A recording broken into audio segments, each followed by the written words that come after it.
Hello friends, வணக்கம். PF கணக்கு வைத்திருப்பவர்களுக்கு good news. ரூபாய் 6 லட்சம் சேமிப்புக்கு ரூபாய் 52,000 வரை வட்டியா, கணக்கீடு எப்படி பற்றி இந்த வீடியோவில் முழுவதும் பார்க்கலாம். அதற்கு முன்னாடி நம்ம சேனலை இதுவரைக்கும் சப்ஸ்கிரைப் பண்ணலன்னா சப்ஸ்கிரைப் பண்ணி வச்சுக்கோங்க. அப்படியே பக்கத்தில் உள்ள பெல் பட்டனை மறக்காமல் ப்ரெஸ் பண்ணி வச்சுக்கோங்க. அப்போ தான் நம்ம சேனலில் இது போன்ற வீடியோக்களை அப்லோட் செய்யும்போது உங்களுக்கு தொடர்ந்து கிடைக்கும். வாங்க வீடியோக்குள்ளே போகலாம். தனியார் துறை ஊழியர்களின் நீண்ட நாள் எதிர்பார்ப்பான பிஎஃப் வட்டி வரவு விரைவில் கணக்குகளில் சேர்க்கப்பட உள்ளது. இபிஎஃப்ஓ அறிவிக்கும் வட்டி விகிதத்தை அடிப்படையாக கொண்டு ஒவ்வொருவரின் பிஎஃப் கணக்கில் உள்ள இருப்பு தொகைக்கு ஏற்ப வட்டி தொகை மாறுபடும். சமீப நாட்களாக பேசப்படும் ரூபாய் 52,000 வட்டி என்பது ஒரு எடுத்துக்காட்டு கணக்கீடு மட்டுமே.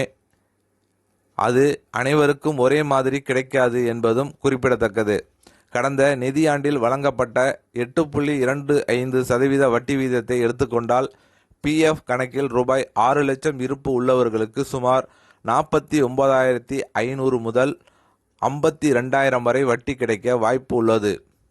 அதேபோல ரூபாய் 5 லட்சம் இருப்பு இருந்தால் ரூபாய் 41,000 முதல் 43,000 வரையும், ரூபாய் 1 லட்சம் இருப்புக்கு சுமார் 8,250 வரையும் வட்டி கிடைக்கலாம் என எதிர்பார்க்கப்படுகிறது. ஒவ்வொரு ஆண்டும் இபிஎஃப்ஓவின் மத்திய அறங்காவலர் குழு வட்டி விகிதத்தை நிர்ணயித்து மத்திய அரசின் ஒப்புதலுக்கு பிறகு அதை ஊழியர்களின் கணக்குகளில் வரவு வைக்கிறது. நடப்பு ஆண்டிற்கான அதிகாரப்பூர்வ அறிவிப்பு வெளியானதும் வட்டி தொகை கணக்கில் சேர்க்கப்படும். பிஎஃப் வட்டி மாதந்தோறும் கணக்கிடப்பட்டாலும் அது ஆண்டின் முடிவில் ஒரு முறை மட்டுமே கணக்கில் வரவு வைக்கப்படும். ஊழியர் மற்றும் நிறுவனத்தின் மாதாந்திர பங்களிப்புகளின் அடிப்படையில் ஒவ்வொரு மாத இறுதி இருப்பின் மீது வட்டி கணக்கிடப்பட்டு முழு நிதியாண்டிற்கான மொத்த வட்டி ஒரே தடவையாக சேர்க்கப்படும். பிஎஃப் என்பது வெறும் சேமிப்பு மட்டுமல்ல, இதில் பல கூடுதல் நன்மைகளும் உள்ளன.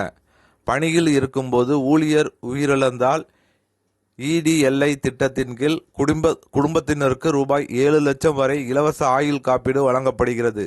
மேலும் இபிஎஸ் ஓய்வூதிய திட்டத்தின் மூலம் குறைந்தபட்சம் 10 ஆண்டுகள் பணி முடித்தவர்கள் 58 வயதிற்கு பிறகு மாதந்தோறும் பென்ஷன் பெற முடியும். அவசர தேவைகளுக்காக வீடு, திருமணம், மருத்துவம் அல்லது கல்வி செலவுகளுக்காக பிஎஃப் தொகையின் ஒரு பகுதியை விதிமுறைகளுக்கு உட்பட்டு முன்பே பெற்றுக்கொள்ளும் வசதியும் உள்ளது.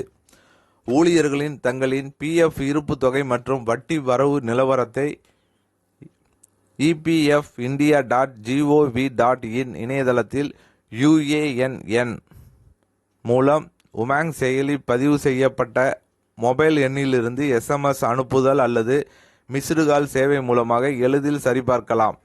பிஎஃப் சேமிப்பு என்பது ஓய்வுகால பாதுகாப்பை உறுதி செய்யும் முக்கிய நிதி ஆதாரமாக இருப்பதால் அதிகாரப்பூர்வ அறிவிப்புகளை கவனித்து கணக்குகளை சரிபார்ப்பது மிகவும் அவசியம்.